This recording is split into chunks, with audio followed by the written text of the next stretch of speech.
안녕하세요. 오라클입니다. 오늘은 제가 어떤 이야기를 해드릴 겁니다. 그 전에 제목에서 보셨듯이 대충 감은 잡으셨을 건데, 원래 싫어하는 사람 삐이는 방법이라고 하려다가 또 구글이 제목만 보고 경고를 줄까봐 유하게 제목을 바꾸었습니다. 제목이 조금 무서워도 절대 무서운 내용이 아니라는 건 우리 구독자님이 더 잘 아실 거고, 노약자나 임산부도 보셔도 되는 내용입니다. 몇 년 전 실제 있었던 일입니다. 지방에 볼 일이 있어 내려가기 전에 잠시 식당에 들렸어요.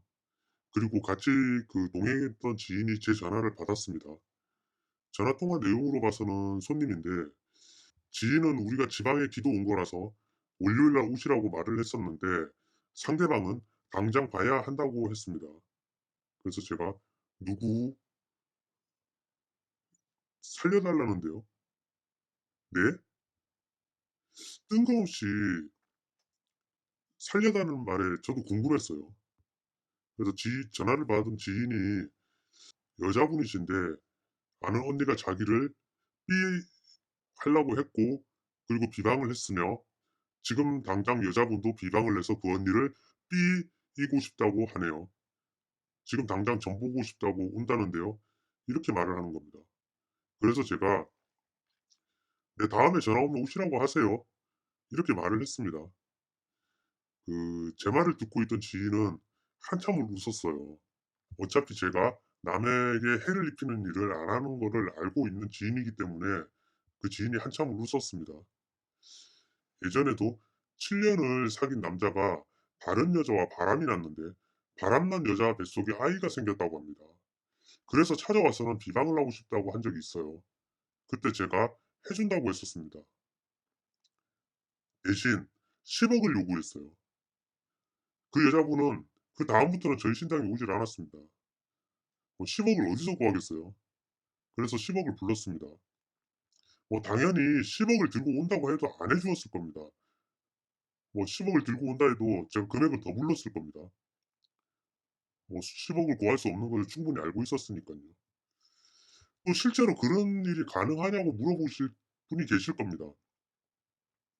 네, 남을 비방할 수 있는 수없이 많은 방법을 알고 있고 노하우도 있습니다.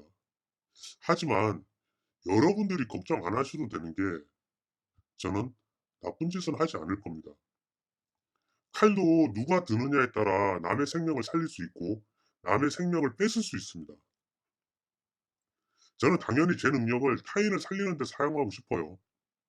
그러니 애초부터 남을 해치려는 마음을 먹고 차후에 저에게 상담을 받으러 오신다면 오시지 마시고, 지금부터 제가 정말 미운 사람 이는 법을 알려드릴 테니 그대로 써먹으세요.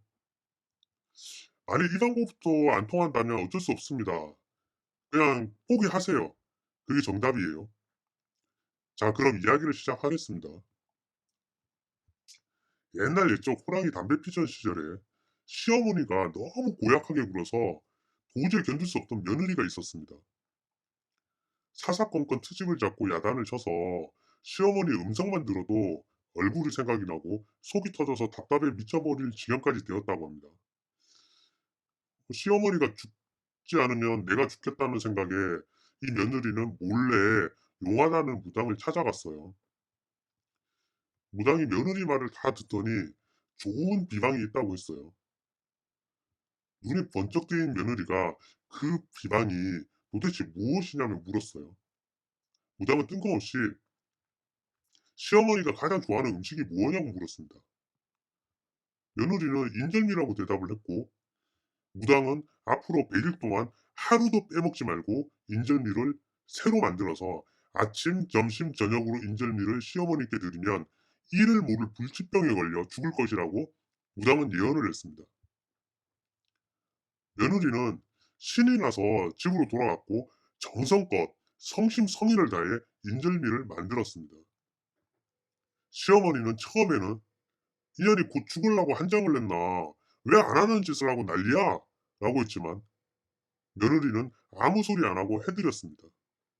시어머니는 그렇게 보기 싫던 며느리가 매일매일 새롭게 인절미를 해다가 주자 며느리에 대한 마음이 조금씩 달라지게 되었고 야단도 덜 치게 되었습니다. 두 달쯤 넘어가자 시어머니는 하루도 거르지 않는 며느리의 마음과 씀씀이에 정말 진한 감동을 먹어서 동네방네 사람들에게 말하고 다니던 며느리 욕을 거두고 반대로 침이 마르며 칭찬을 하게 되었습니다. 석 달 정도 되어가자 며느리는 자신을 야단치기는커녕 칭찬하고 웃는 얼굴로 대해주는 시어머니를 죽이려고 한 자신이 무서웠고 이렇게 좋은 시어머니가 죽을까봐 겁이 나서 집안의 돈을 몽창 싸들고 무당에게 달려갔어요. 본인이 잘못했으니 시어머니를 살려달라.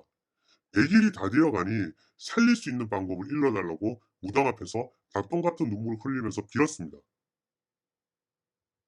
무당은 그 눈물을 흘리고 있는 그 며느리를 보며 웃으면서 "미운 시어머니는 벌써 죽지 않았냐? 지금은 이쁜 시어머니만 살아있지 않냐?"라고 말했답니다. 자, 이제 제가 방법을 일러드렸으니 여러분 주변에 미운 사람이 있으면 꼭 이 방법을 써보세요.